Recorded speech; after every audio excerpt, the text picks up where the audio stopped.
Hello అండి. ఏంటి water చూపిస్తున్నాను అనుకుంటున్నారా? చూడండి, ఇవైతే మొక్కలు అన్నమాట, నారన్నమాట.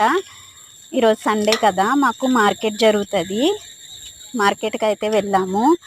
మార్కెట్లో నుంచి నారైతే తెచ్చానండి. ఏం నార తెచ్చానంటే చూస్తున్నారు కదా, ఇది బంతి నారండి. బంతి నార అయితే తెచ్చాను. అయితే ఇలా అంటే మేము ఇంటికి వచ్చేసరికి లేట్ అయింది, ఇంకా నాటే టైం లేదండి. అందుకనేసి పొద్దుగాలే నాటుదాము అనేసి ఇలా వాటర్లో అయితే పెడుతున్నా అన్నమాట. బకెట్లో వాటర్ వేసి పెడుతున్నా. పొద్దున్న నాటుతామండి. ఇంకా వచ్చేసి బంతి నారు ఒకటి, కనకాంబరం నారు, మిర్చి నారు అయితే తెచ్చానండి. మీకు నచ్చినట్లయితే లైక్ చేసి